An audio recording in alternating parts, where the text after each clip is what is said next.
All right, I would like to welcome you today to our session on, classically, the power of this moment, recommendations from the BIPOC Climate Justice Dialogue on collaboration efficiency for Justice 40.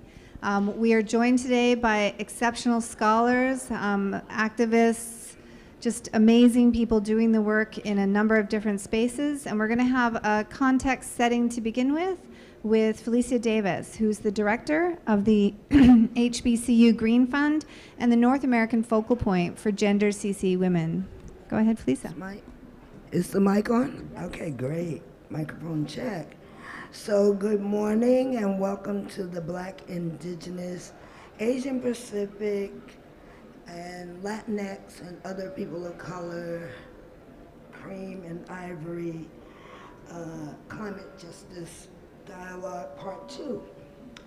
And first of all, I want to thank Laura Whelan for connecting me with the ACE network and for making it possible for me to be here, and for Haley Crum for making me have a brain. And with that, I also Jen Kressler and Tom Cotton. So we wouldn't have time at the end, so I wanted to get that in at the beginning. So we had a first dialogue back in April that was inspired by, I would say, by President Biden's commitment to Justice 40 and the fact that there was a presidential climate summit coming up. And so we thought about what does the BIPOC, and I'm going to take this off because I can't talk and breathe at the same time with a mask on. So we thought about what do BIPOC communities have to contribute to the conversation. And in thinking about that, we brought together a diverse mix of government. We had John Kerry, we had Gina McCarthy, we had Markey, we had Alma Adams, we had some agency folks, you know, a good mix. We also had environmental justice representatives, climate justice activists, and also organizational representatives, all mixed in this conversation.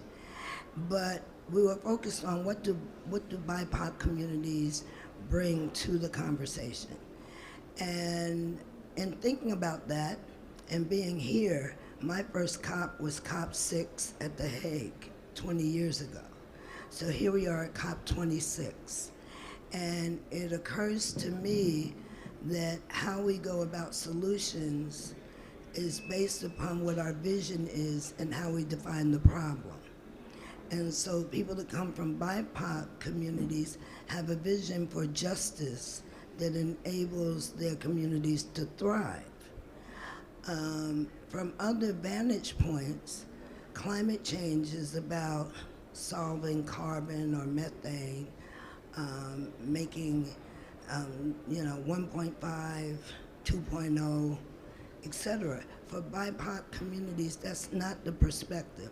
But if you think about if carbon is the issue, then you reach for technical solutions.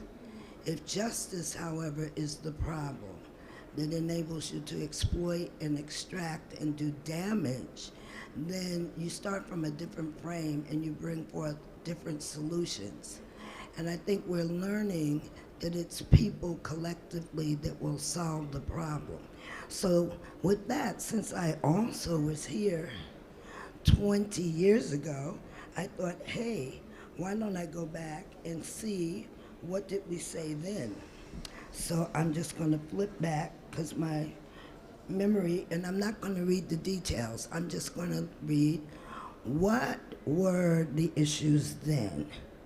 So we have number 1, stop cooking the planet, right?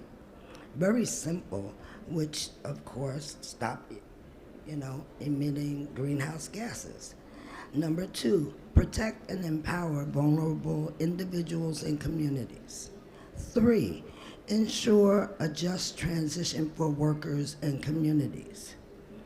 4, demand community participation. 5, work together.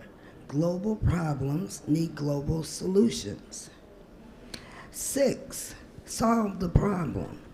The U.S. must lead. Those who have admitted more have to do more to solve the problem. 7, stop exploring for fossil fuels. Now this was 20 years ago.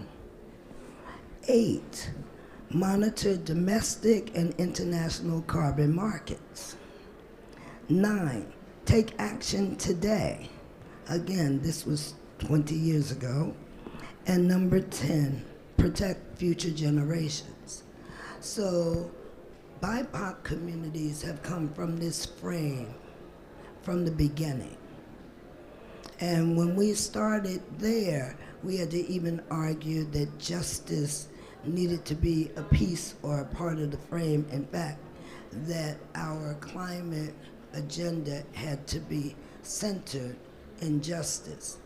And so when tagging up with this person to my left, who is a vigorous justice advocate, like on many fronts, coming together to do this BIPOC dialogue and believing that Justice 40 could and would be real. And I have to really give Isatis a lot of credit for making me a believer again and saying that, you know what, we can do this. We can make Justice 40 real, and the way that we make it real is to center BIPOC leadership within the climate movement. And so that is the frame that I think we set in April, but it is a narrative that people of color domestically and globally have brought to this conversation from the beginning, and or from when and where they entered. So that conversation is ongoing. I think that was my job to set the frame, and with that I'll pass it to next and probably have more to say. I also wanted to mention, people always ask me, what am I reading? So look, I had to get my piece in. So this is Diversifying Power. I mean, I just finished Revolutionary Power. I'm going to say that again, by Shalonda Baker. And then when you finish that, then read Diversifying Power by Jenny, who's in the audience. If you buy a book now, she can sign a card, and you can stick it in your book when it comes on. We won't say the name. It starts with an A, but you can order it there. So with that, I pass it on. Thank you so much.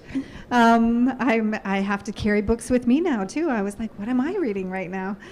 All right. Well, we are also joined today by Ramin Cruz, the president of the Sierra Club, and he's going to share with us some of the thoughts about climate justice more broadly across the COP event, and how environmental justice, racial justice, climate justice is being framed in this space.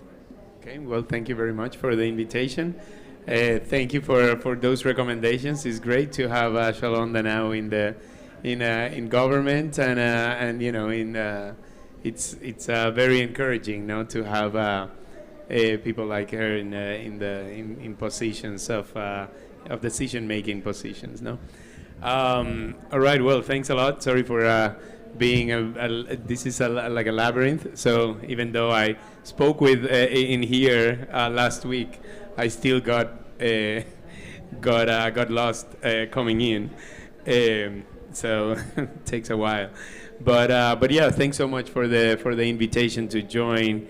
You know, I think the dynamics, you know, in globally when it comes to justice is still very similar to what we see, the dynamics in the United States, no? And you know, for us at the Sierra Club, it has not always been the case, but I think you know, the way that we have been approaching this in the last you know, in the last few years is that when it comes to climate justice, you know, for us is the same as you know, climate justice is racial justice, is gender you know, justice, is equity, no? And there's no difference in that regard. We know that when it comes to climate change, the most vulnerable, the poorest, and often the what would be the darkest, and this is the same across the globe, are the most vulnerable to climate change, and we're already facing that, and we're already seeing that. When Isatis and myself are both from Puerto Rico, and when we saw, is there this is the majority. But when we not even, I mean, 4 years ago, we passed through this very traumatic experience as a nation, as an island, with Hurricane Maria, and we could see that, of course, the most vulnerable communities shared, even though everybody was affected. There were people without electricity that lost everything for up to a year, and we know that, of course, the wealthier had their own generators, etc., and didn't suffer the same way. That community that got disconnected from basically from the rest of the world, of the supply chains, etc. And so also we suffered then the exodus of over 200,000 people that left the island and became climate refugees. So that is something that we will see over and over again in terms of suffering the consequences. This let's see what else I can say of about the framing here. Something that in terms of this displacement and with people becoming climate refugees, more than 30 million people in 2020 alone have become climate refugees around the world, and the projected cost of loss and damage by 2030 is estimated to be 290 to 580 billion US dollars in developing countries alone. Of course, the figure goes higher when you add all the displacement internally within the developed countries that the most vulnerable communities suffer. So we need definitely bold action also to look into that. And so we think that the Build Back Better and with Justice 40, that of course it depends what the devil is in the details, right? So it is yet to be proven, but at least we have been very encouraged to what we see so far in terms not only of the rhetoric, but also in terms of the appointments that the people that have gone to the Biden administration. We think we're very hopeful and encouraged that this would become a model for other places as well to follow, and more importantly, that this is a justice platform that benefits communities within the United States. So we have been very supportive of that, and I'll leave it there to then continue the conversation. Thanks. Thank you so much. And I want to introduce our last speaker who's in person here today, Isatis Clintron Rodriguez, soon to be Dr. Clintron Rodriguez, Latin American, I know, right? Latin American Regional Coordinator for Citizens Climate Lobby, and serious sister activist in all of this work around ACE. So please take it away. Thank you so much. I'm super happy to be here. Yes, and I'm so glad to be joined by all these powerful people in this stage. I wanted to talk a little bit more about COP, because I think the issues, as Ramon was saying, the issues that we see back at home are issues that permeate across vulnerable and BIPOC people around the world. So what does climate justice look like in COP?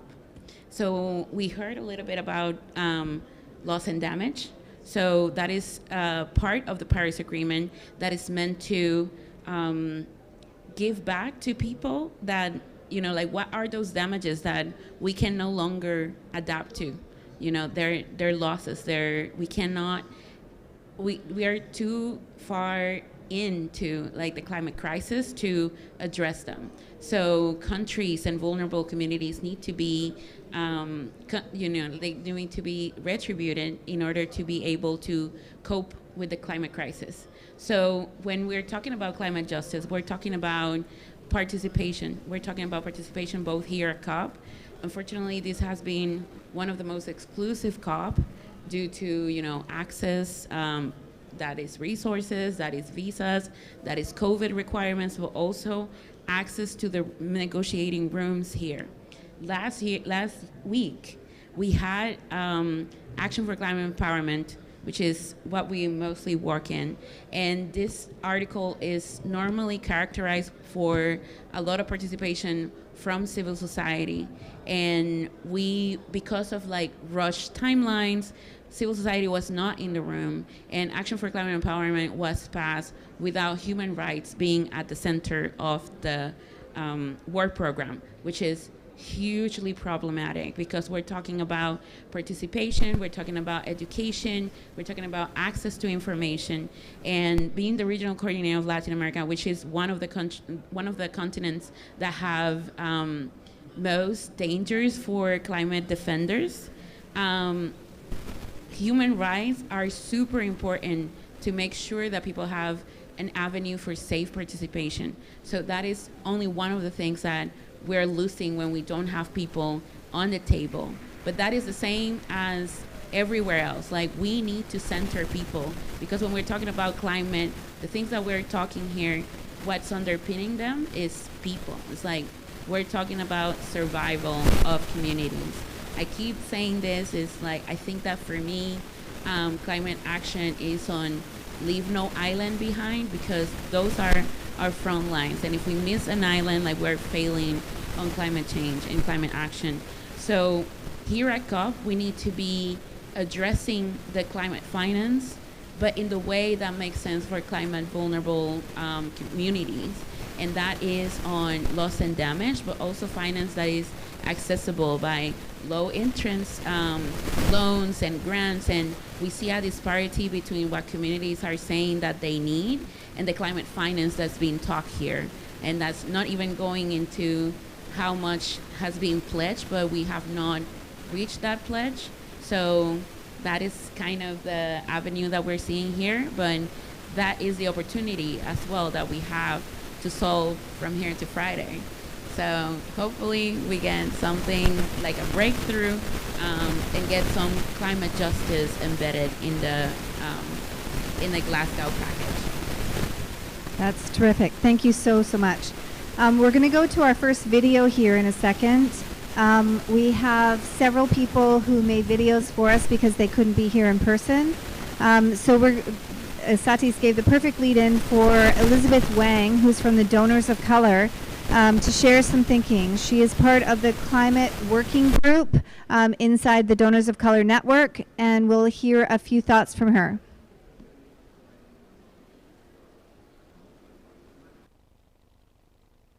Hello, Elizabeth Wang here. I am a member of the Donors of Color network and its Climate Justice Working Group. It is my distinct honor to represent the Donors of Color network at the BIPOC session of the COP26 summit. The Donors of Color network is the first ever cross-racial community of Black, Indigenous, and other people of color working with movement leaders to shift the center of gravity in philanthropy and politics to achieve racial justice. We know that the serious health and other impacts of climate change, of heat waves, poor air quality, flooding, drought, fall disproportionately on communities of color. These communities need more resources to prepare for and to recover from these impacts. As it turns out, the top US climate funders give a tiny fraction, just 1.3% of their U.S. climate dollars to BIPOC-led environmental justice groups. This is true even though BIPOC-led groups are closest to the communities impacted by climate change, and even though many BIPOC-led groups consistently come up with some of our most innovative climate solutions. And this is where the Donors of Color comes in. We launched the Climate Funders Justice Pledge to address this access to funding issue. The pledge calls on climate funders to publicly report the amount their climate funding is invested in BIPOC-led organizations. That's a transparency measure. And 2, to commit to no less than 30% is the floor, the minimum, of their US-based climate funding to BIPOC-led justice-focused groups. The Climate Funders Pledge is a commitment to be accountable for resourcing people of color doing winning climate work. Since the pledge launched in February 2021, 26 funders, including 8 of the top 40 foundations, have already pledged to at least the transparency portion of the pledge. Our goal is to shift over $100 million to BIPOC-led organizations over the next few years. We are encouraged by our momentum, but we must do more.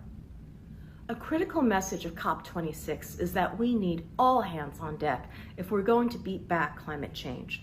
It's clear that we will not win in our fight to save our planet without the expertise and the power of communities of color. Find out more about the pledge at our website, climate.donorsofcolor.org, and connect with us on Twitter and in LinkedIn at Donors of Color. See you soon. Thank you. Thank you, and thank you so much for sharing a video with us. Before we go on to our next video, I actually wanted to ask a question of all of you, and feel free to jump in who would like this, around how do you organize and manage for just and equitable ACE activities? And again, Isatis has mentioned, named ACE as Action for Climate Empowerment, Article 12 of the Paris Agreement, Article 6 of the Convention on Climate Change. So what is this activity of ACE, and how are we integrating justice in this work? Who would like to jump in first? So I'm going to jump in first just to mention that the Donors of Color were the inspiration behind bringing together BIPOC climate justice scholars that led to the dialogue. So I do, since they supported me to do some of this, I wanted to make that that commercial, and also say that for me, coming from the BIPOC community and coming to ACE, so not starting out being ACE, I came to ACE realizing that we need to really work hard to connect networks, and the intersectionality that people speak so eloquently about is more than an academic consideration.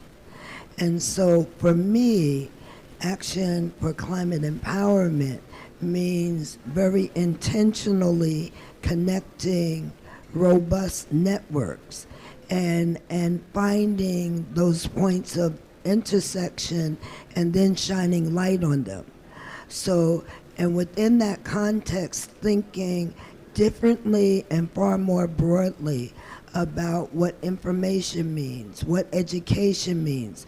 Those of us in the academy tend to think in a very traditional mode, but training, education, information are not separated and are not limited to a particular space. So for me, that action, this network, this is the frame that happens within, and knowing that the challenge is global and that other nation states are also working to design their method of doing similar things. After we're doing these points and this intersectionality nationally, we have to also then connect globally and exchange the best, most expedient most empowering, impactful opportunities, and nobody has a corner on that market. So for me, that is what brought me into this space. And then Isatis will clean that up. Okay. Yeah, no, I think like that's very important. I think that another thing that we were hearing from communities is that they want to, they see the system and the people that have power, that have little imagination about our communities, right? Like we're often seen and labeled as vulnerable communities and people that need help, but we need to rewire that. And we have not only BIPOC scholars, but BIPOC leaders, climate leaders that are leading, well, of course, that are leading the climate action that we need. So what we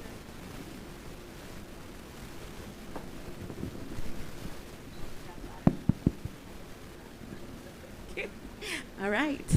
So BIPOC climate leaders want to be seen at the center of action and like makers. They want to be seen as makers, entrepreneurs, and really working towards that change that we need. So that is something very important to change the narrative of how like BIPOC communities and leaders are seen. And I think that ACE is an avenue to ensure that we are bringing people into the solutions, because when you have solutions that neglect, like the inequalities, they're just false solutions. Like we have to be working in the space of real solutions with communities at the center, and I would say like spearheading our efforts. And when Ramon goes, I just want to say people are not vulnerable, they're made vulnerable. So that's, Dr. Shafi would kill me if I didn't put that in. But Ramon, break Good it point. down. Well, I would add, I would of course concur to the previous two speakers, but I would like to focus on the empowerment part, especially, as the Paris Agreement moves into implementation. And then the financial mechanisms, etc., flow into that. Usually, when it comes to, to implementing agencies, often there's, funding and goes to established institutions that have the capacity to implement at a global scale, but often are not the best partners for implementing on the ground with frontline communities, often, as we said, the most vulnerable ones. And, I would talk a bit from the experience of the Sierra Club that, when it comes to those implementing agencies is a tiny organization, but when it comes to the environmental space in the U.S. has been a relative a big organization that has not always been, the best partner for frontline communities and communities of color, and so it has been. We have been working. It's a work in progress. It's not a perfect organization, but I would say that it's already for a number of years. Since 2014, I think we adopted what it's called the HEMES Principles for Democratic Organizing, which is a framework that came out of the environmental justice movement, 30 years ago, and so it's basically a methodology on how to organize from a space of mutuality, of collaboration. Oh, okay. I thought my time was up. Squid. The joy of being in COP.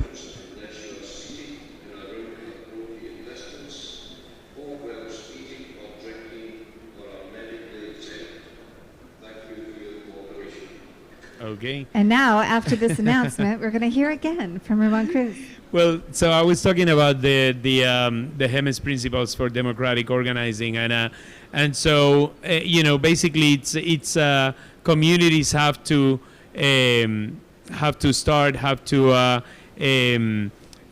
us as bigger organizations or coming from outside should be invited to join a struggle, no? Not just parachute in and call the shots. And so as we see something like in the framework of the Paris Agreement, we see that often, like the experts would basically give out the recipes for implementation when it's actually the communities that, would know best what is best for them. And it's more in that spirit of collaboration that you can see, better improvement, better, things going forward. So, I'll leave it like that.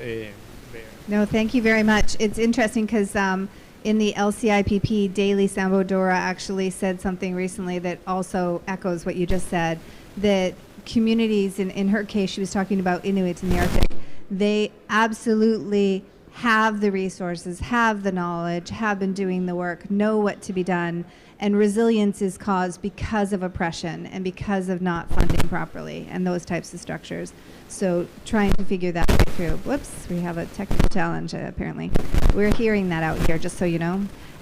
Okay, so we're going to go over to another message from Donna Hope, who wasn't able to join us here. She's the president of U Hope Consulting and was involved in the ACE dialogues, as she will talk about. So we're going to go over to Donna.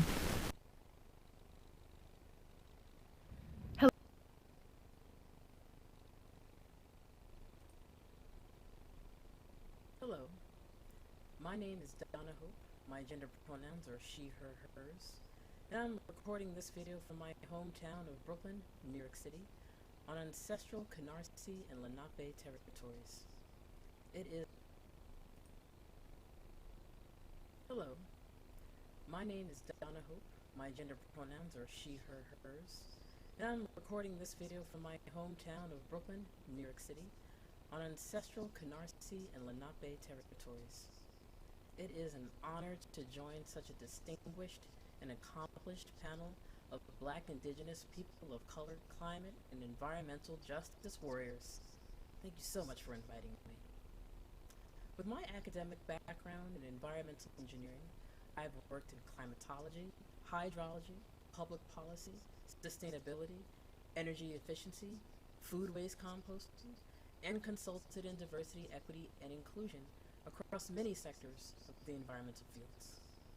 Last year, I was invited to join 150 diverse climate experts advising the development of the ACE Strategic Planning Framework of a climate justice policy blueprint for the U.S. There was representation across race, ethnicity, gender identity, sexual orientation, and age. We refused to be thwarted by a federal administration fiercely supportive of fossil fuel fascism and climate change denialism. We worked through and held space for each other, even while experiencing unprecedented wildfires and hurricanes exacerbated by climate change. While racism spurred the resurgence of the movement for Black lives, and of course, the ongoing devastation of the COVID-19 pandemic, which disproportionately affects BIPOC and low-income communities. So I am constantly reminded of the importance of intensive, interactive, intentional, and intersectional organizing, of doing the difficult work of addressing the systemic harms directed at BIPOC communities, and acknowledging that business as usual will perpetuate these inequalities, even as you work towards noble sustainability and renewable energy goals. Currently, I direct a collaborative network of nonprofit organizations who are guiding corporate sustainability goals to center environmental justice and to co-create inclusive, clean, green economies with opportunities for everyone. It entails a transformational process guided by a moral imperative, including incorporating environmental justice and democratic organizing principles and committing to the ongoing process of learning and improving by advisement and constructive criticism. It certainly is not easy, but for anyone paying attention to climatology facts, you know that there is no time to waste. There's no time for apathetic and ineffective positions in business or policy. We must act now. In solidarity with folks like you at COP26 and around the world that continue to advocate and demand change and that live by that example, we can win. We will win. We must win. Now, as I say, hope is my name, so I always have it with me, but also the hope is within you. So thank you for the work that you do. Thank you. Thank you so much for being able to send that message to us. I know, right? I feel like that too. I also noticed that she had strategically positioned the book that was up in the back, The Empowering Climate Action in the United States. So thanks so much for your contributions to that and for sharing that message with us. All right, so before we get to our last virtual speaker, I wanted to throw out the question of what does your work look like? What is climate justice work in the world? And we heard a little bit about the work of the donors of color, and they're working constantly resourcing and building capacity in this space. Can you share other examples across your field of work? And feel free to whomever wants to jump in first. Isatis, do you want to? Sure. Yeah, so I think that climate empowerment looks differently in many ways and in the work that I do as well. So as part of being like the regional coordinator for Latin America, I empower people to build relationship with their policymakers and influence how climate policy is being implemented. But that's like a piece of the work. Then I also part of the USA's coordination group, and additionally, and I think like I'm very excited about this project, we are doing a citizens assembly in Puerto Rico, and this is called like Asamblea Ciudadana por el Clima, and what we're trying to do here is to develop an NDC of Puerto Rico, because the NDC of US kind of doesn't represent our needs and our priorities of action. So we're trying to do this bottom-up approach in which we center what are the communities doing and how is it contributing to, mitigating but also adapting, because we did not cause this. So we need to be working towards how do we leverage the power that we have, and that is the spirit of ACE. And as I've been sharing all this week, so if you have heard me before, you know this, is that without knowing this technical term that was created here to encompass the 6 pillars of ACE, when asked to the communities what were the priorities or the guiding principles for this NDC, they were public participation, education, transparency, accountability, and also access to information. So I think with that in mind, we need to see like communities know what they need. So my work there is try to gather everyone together and try to develop strategies and priorities for influencing policy in the island, and then we can move forward, because years after Maria, we still don't have a robust plan for mitigating, adapting, and building resilience in the island. So right now there is a committee on, trying to translate, it's like advisors and experts to the governor. So our outputs will be delivered so that they could influence that plan that is in the making. But if it's not uptaking, we will still be looking forward, like implementing this like outside, because we have the power as community to do it. So if governments will not deliver, we will. Okay, so that's really good. So I'm not in that camp. I came to this COP to figure out, okay, it's 20 years later, you get off the train or you figure out what to do differently.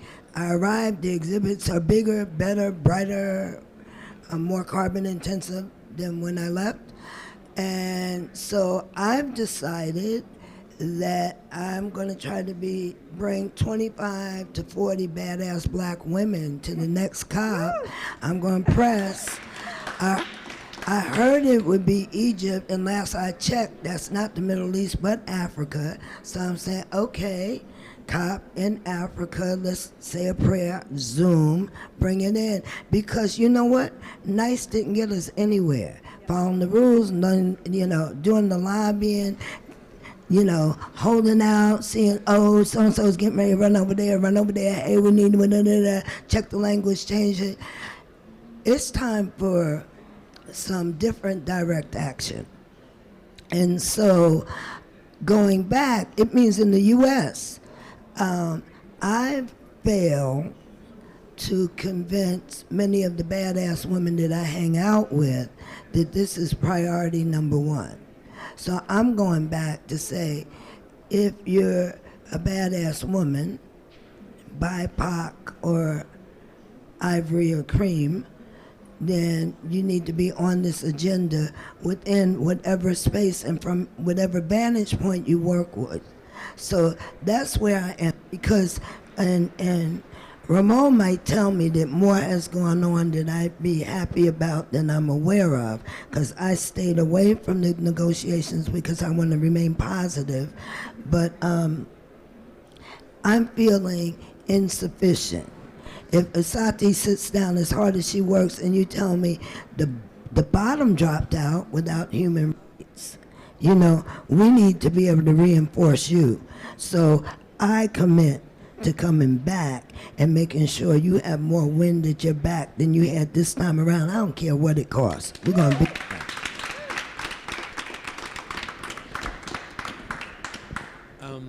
Well, your question was on like, what does this work look on the ground, right? Right. Yeah. What is it? There are so many different visions of ACE work. I mean, I tend to work underneath I'm the activist organizer underneath the system, trying to do a lot of different things. What does your work look like in climate action and climate justice? Well, again, I would be speaking from a perspective of a relatively, it's a national organization. The Sierra Club has been around 130 years, and it has 64 chapters, thousands, volunteers, almost 1,000 staff, etc. But I would say in general, when it comes to this line of work, the most important part is to identify. It varies so much locally that the most important part is to quickly assess what are the needs of that community and what is the strength, because sometimes you have organizations that have very solid leadership that knows the need but doesn't have access to finance, or do not have a capacity, need capacity building. So it's more what methodology can quickly get us to identify what are the needs there. And if it's in the case of, I think for the work that the Sierra Club is doing now in terms of how to better partner with frontline communities, it's to identify then, can we use our brand and our size to access donors? Or, is it something that, voices need to be heard at the state level in the legislature? How do we better partner or use our connections to lobby and advocate for better solutions? Is it technical capacity and the know-how? Even though we know that an air, the water is poor quality, but how to really make it better, what it's needed. Sometimes also in litigation, when things have not worked, sometimes then we have the capacity through our lawyers to join with so it all depends. It's really on a case-by-case basis. So I think that mechanism to identify that quickly is the best way for something that's removed as the Paris Agreement to then be able to quickly try to identify those needs in the communities that need it the most. So there's another thing. We have to think about who's not here. So I work with historically black colleges and universities, and that are not well represented, even though a lot of U.S. universities and other higher ed institutions are present. So what I say is not so much what I do and what I've done, but I throw out the potential. So where can HBCUs connect with Sierra Club, connect with your institution? How can we make those ties? This is too expensive, too much carbon not to have our own takeaways. And it's not just in the negotiations, but it's what we go out of this room with. And so I say that under-resourced simply means that we're not sharing properly, because clearly there's enough, or we wouldn't be existing. So in that vein, I'm pleased. This is, I know Ramon's name and I've seen him, but I'll go out of this room knowing someone influential at the Sierra Club. And then I say, yes, we have those principles that are now guiding, but it was a lot of grueling work to turn that ship. And so what happens is we develop these principles and they're in place. So when you get there, they say, those are our principles.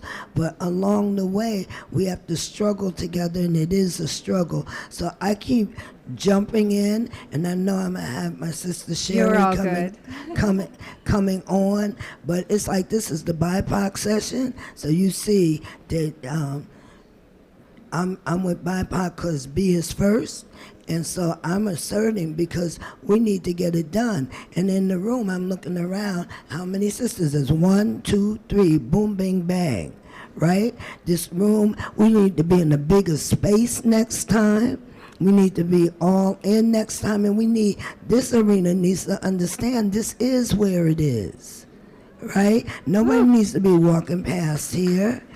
We're talking about the global South in the U.S. and globally, right? So we're the most of the people on the planet. We have a message. We have solutions. They rest with us. Because if you fix what's going on in my community, the whole thing goes back into balance. So I'm just going to keep pressing message because y'all can't cut my mic because I'll just scream.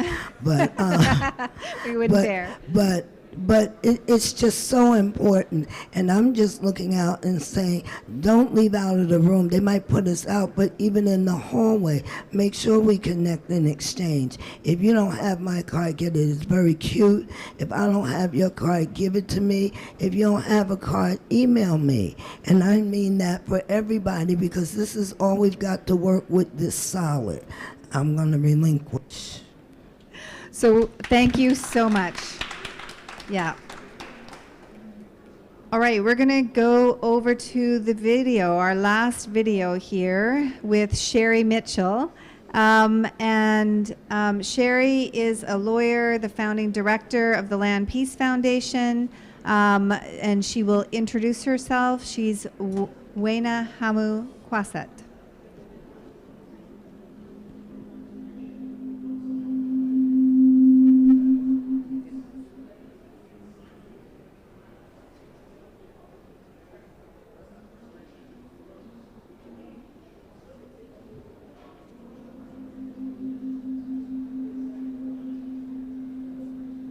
Wali Zabawa, Kwe, Siwin, and Deliwisi Wanahamu Kwasit, and Najio Benawapskewi, and Delambapa Awasus, no Benawapskewi, Nagakaka Goose, Niltibayak, Nilida Haziu, and Diane. Good morning. My name is Sherry Mitchell. I am from the Penobscot Nation. My family is Bear Clan from the Penobscot Nation and Crow Clan from the Passamaquoddy tribe at Zibayak. I'm happy to be here with you this morning, albeit virtually, to share a few prepared comments on why I believe ACE is so important. I am the executive director of the Land Peace Foundation, an organization that has been dedicated for the last 12 years to the protection of Indigenous land, water, and spiritual rights, and to the preservation of the Indigenous way of life. So when I think about my involvement in the U.S. ACE Coalition and the importance of ACE, I believe that it can be found in the first word in its name, action. As most of you know, ACE stands for Action for Climate Empowerment. It is intended to be a grassroots movement designed to develop and implement educational and public awareness programs, to train scientists, and those in the downline of decision-making, while also fostering access to information and encouraging public participation in addressing climate change and its effects on the ground. Action has been the missing piece in addressing climate change for far too long. We are a society that is far too easily soothed by symbolic gestures. While climate devastation accelerates, we continue talking and meeting and giving the appearance of addressing the ravages being caused by climate change, without taking any meaningful strides toward the type of action that will shift our current trajectory. In our tradition, we have the story of a character called Giwok, and Giwok is the cannibal giant. Giwok is awakened by the Earth Mother when humans are harming her faster than she can heal and consuming faster than she can produce. In the story, Giwok dances the people into this false sense of security and lulls them into action that keeps moving them to the point of destruction until they consume themselves off the edge of the earth so that the Earth Mother can then heal herself. And when we think about the position that we're in right now, it's easy to see that we are in the thrall of the dance of the cannibal giant, where we are taking steps that amount to inaction in order to address the climate change. I think far too often decision makers on climate change are the same people who are benefiting from the causes of climate change. These individuals are largely insulated from the impacts of climate change, and the decisions that they make are reflective of that position. Those on the front lines don't have that insulation. Heat waves, extreme weather events, water contamination, along with discriminatory practices and policies over time, structural racism, higher pollution burdens, inadequate access to healthcare. These are just some of the challenges faced by communities of color as a result of climate change. For many Indigenous peoples, there is also loss of connection to place and cultural upheaval that is connected to climate change impacts. This is why ACE as a grassroots movement is so very important. The people most affected by climate change must be empowered to take the type of action that is most needed in this time of crisis. The importance of having those from historically marginalized communities who tend to still be on the front lines of the climate crisis be part of this crucial action cannot be overlooked. Members of the Black and Indigenous communities, along with other communities of color and the economically disadvantaged, have been on the front lines of climate change impacts for decades. Climate change disproportionately affects those who suffer from socioeconomic inequalities, including many people of color. Gaining a real understanding, not just theoretical, but on the ground understanding of how the current crisis impacts people of different racial and ethnic backgrounds is imperative to equitable, just, and effective climate change action. ACE provides us with an opportunity to be able to determine what that action might look like on the ground. It also provides nation states with an opportunity to accelerate a just transition to a low carbon future. But it will remain only an opportunity unless we come together and act. We cannot allow this moment to become another symbolic gesture. The action and empowerment named in the title of ACE must become a realized vision that centers the voices of those most affected and takes action in the areas where the greatest impacts are being felt.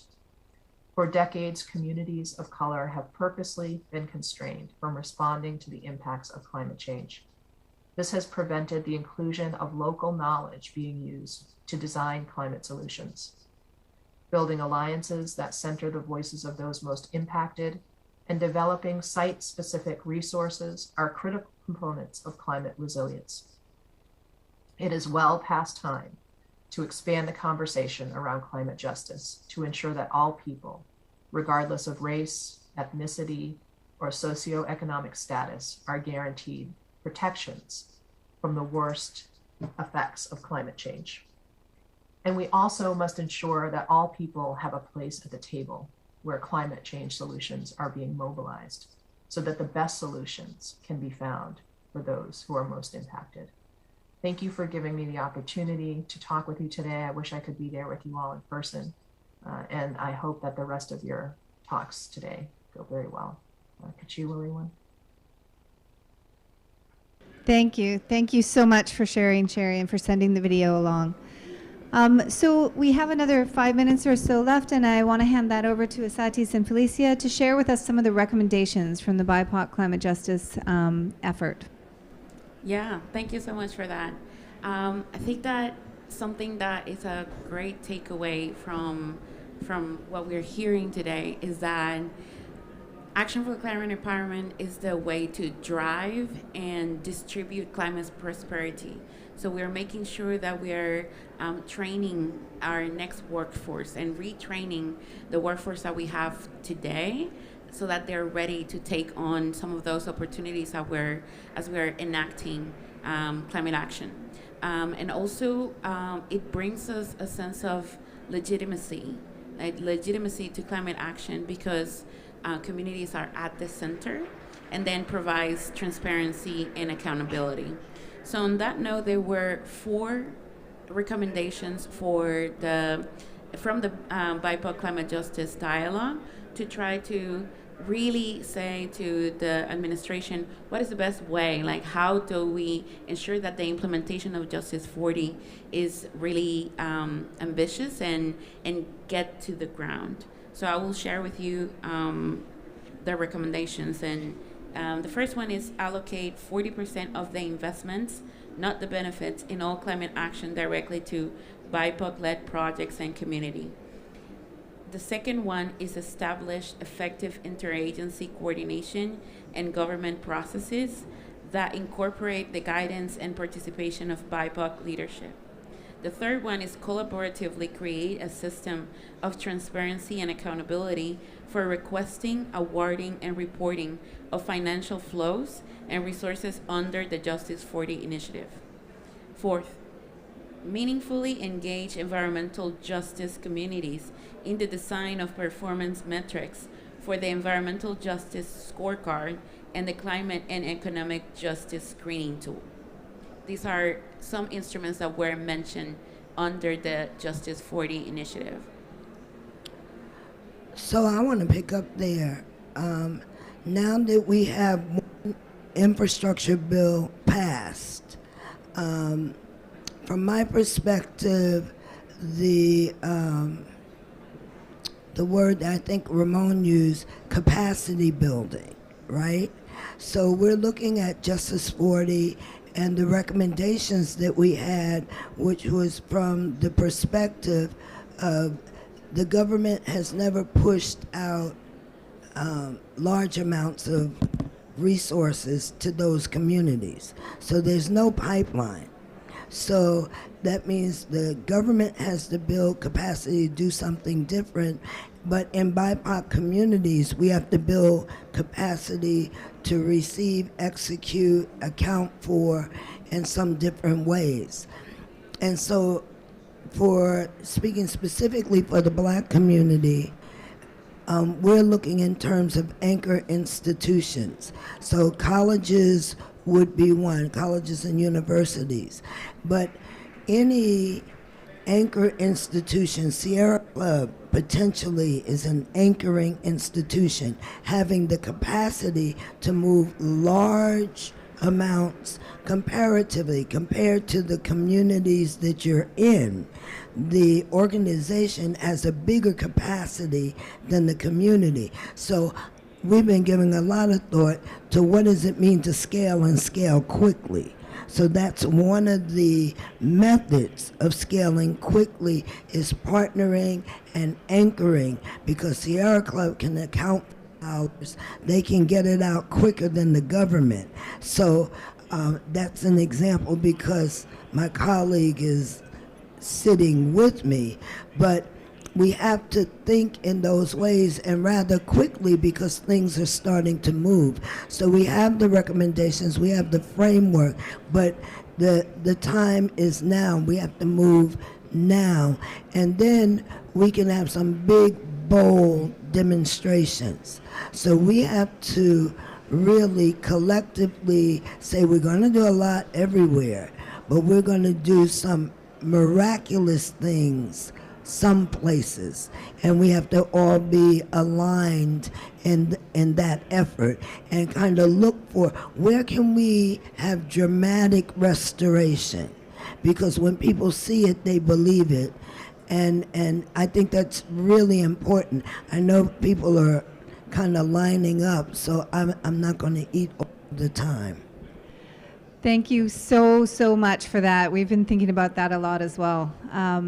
All right, so we thank you all for coming today, and we thank the participation of those who were able to be here with us today and those who are with us virtually and in heart, I know. And we really encourage everyone to use the URL on our QR code above to really dig in and do the work, understand what has been done, and understand what the next steps are to be done in authentic, collaborative, and BIPOC-led ways. Thank you very much. And please take one of those things on the table. There's only a couple left, but they're really good products made by a young black eco-entrepreneur. Yeah, take them. And I have extra cards. My goal today is to give them all away. So please approach me. Thank you. All right, have a great day and be safe.